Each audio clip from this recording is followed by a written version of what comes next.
Hey, this is Max. Welcome back to Baldur's Gate 3. I am here in the Creche, and I'm about to face Inquisitor Wargas. This is in honor mode, and I've heard some horror stories about his new legendary ability. We're going to cheese him. I'm not going to let him get away with trying to do all those fancy moves on me.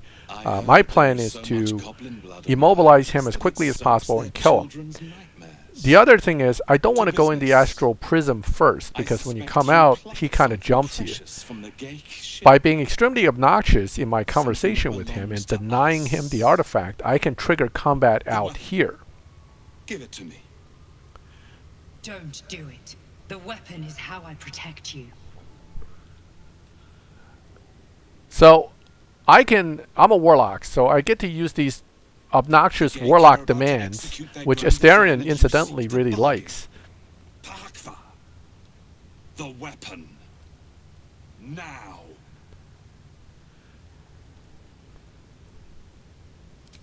So I do not know I'm being rude here. I could bargain all I want. Deals with before, nor do I care. But I will humor your greed for a moment. What would you ask of an Inquisitor? I want the items of immense power from your empire's coffers.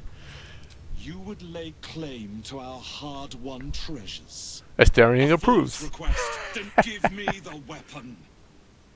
Now. Don't give it to him. I'm not going to give it to him. I won't let you take it. But one key thing to keep in mind is you cannot have Lae'zel in this conversation. If she's in it, she's going to get upset. You may lose her as a companion. What you want to do is leave her out of this conversation and battle altogether, which is what I did. Right, now, to take him down. Now, my specialty with this particular group is they all operate well in darkness. But, oh man, no, I didn't mean to drop darkness. What I want to drop actually is Hunger of Hadar, which 3 of my 4 party members have as a spell. And the reason you want to drop that is because it gives him a lot of problems with movement. It blinds him, and therefore, and it does damage. Now, that's his legendary action right there. That little floating summoned spiritual sword. Obviously, I don't want him to get too many of those in. So we need to kill him as quickly as possible while he's at a disadvantage. Now, the beauty of Hunger of Hadar is if it blinds him, you have advantage to hit him. Okay? Now, all my characters have Devil Sight. This is part of the reason why I can see right through the darkness and see him with advantage. And that gives me the ability to hit him hard. The other thing is I convinced this particular group to all have Luck of the Far Realms, which means I can enforce criticals if I hit on my first hit. I can critical him on all my attacks as needed. But since we are done with Astarion, and then they will get to at least have one guy act, and to avoid the other guys eventually gaining up on me, when my next character gets to act, I'm going to drop darkness, because darkness is still important. You want them to have disadvantage to hit you, and you want to have advantage to hit them. That's where darkness and Hunger of Hadar combinations really work well. When I put darkness over myself, the Githyanki, incidentally, and most things in the game, most enemies in the game cannot see through magical darkness. Regular darkness, yes, but not magical. So they cannot see me, but I can see them. And I have advantage to hit. And here comes my pack of Blade Warlock. Luck of Far Realms to enforce the critical, which gives me my bonus, Great Weapon Master Attack, and the Inquisitor is done. So made short work of him. Now the battle is going to be mostly cleanup. And without him doing the massive damage and various crowd controlling, the rest of the battle is more straightforward. Now, this guy does hit pretty hard. You don't want to just ignore him either. But when he's in the darkness, he jumped in. He came in hard to take me down, but he could barely hit me because he's at a disadvantage, and I'm at an advantage. So I can have my melee guys take care of him, and then my range guys will focus on their casters and range attackers. Okay, so now he's kind of hard to hit. That's why I ensnared him. This will give my other guys a better shot at hitting him. Now that ensnare move comes from a shield that you get in Act 1. Doesn't look like much, but the little extra bonus snare sometimes can come in handy. Right, so Astarion is 2 levels of Warlock and Rogue. So I'm utilizing the fact that he can get advantage more easily because of darkness to capitalize on the sneak attacks more as well. So and he's a sharpshooter set up. So I'm not so keen on melee. He's mostly going to shoot with his 2 hand crossbows.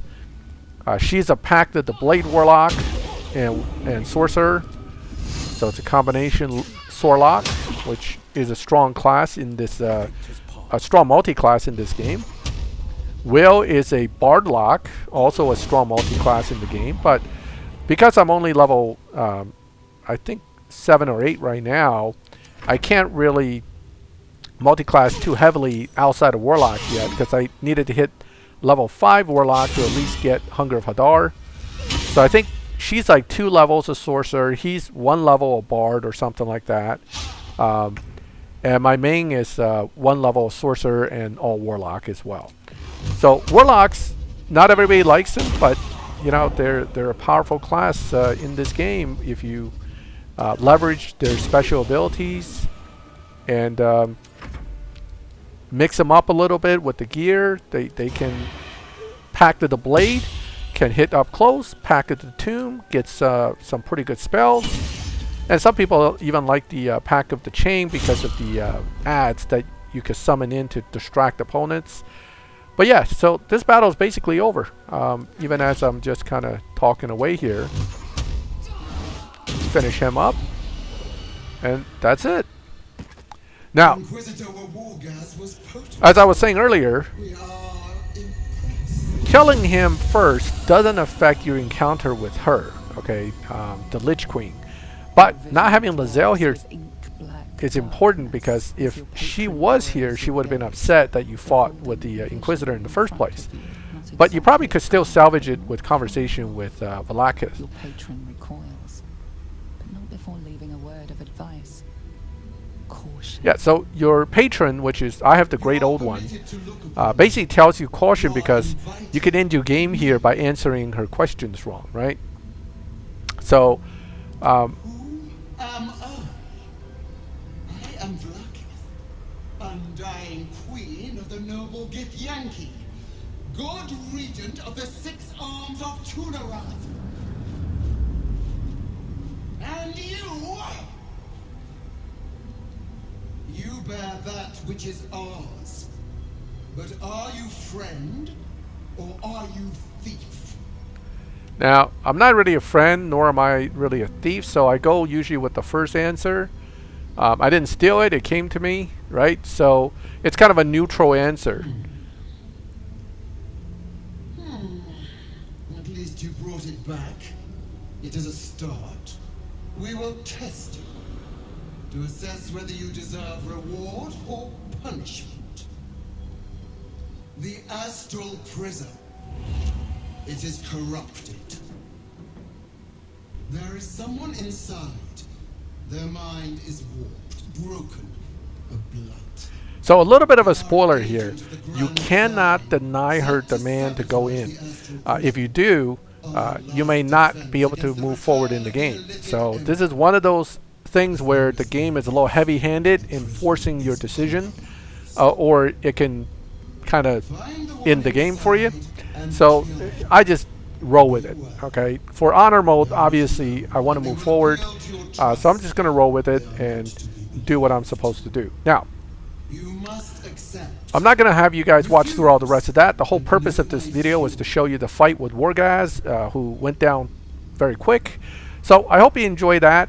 I'm going to go into the prism and meet the Guardian and do my thing. But when I get back to camp, when you take a long rest, there'll be a session where it plays out where the boss shows up, and then Lae'zel as unhappy as she is about the whole thing, at least doesn't turn against you or run away. So you get to keep her for the rest of the game with this chain of decisions. Alright, so I hope you liked that video. Feel free to make comments, and if you like the video, leave a like. If you like my channel and like to see my permadeath honor run with no mods through Baldur's Gate 3, check back in, subscribe, hit the bell, get notified when I put up new videos. And as always, thank you for watching my videos. I'll catch you next time.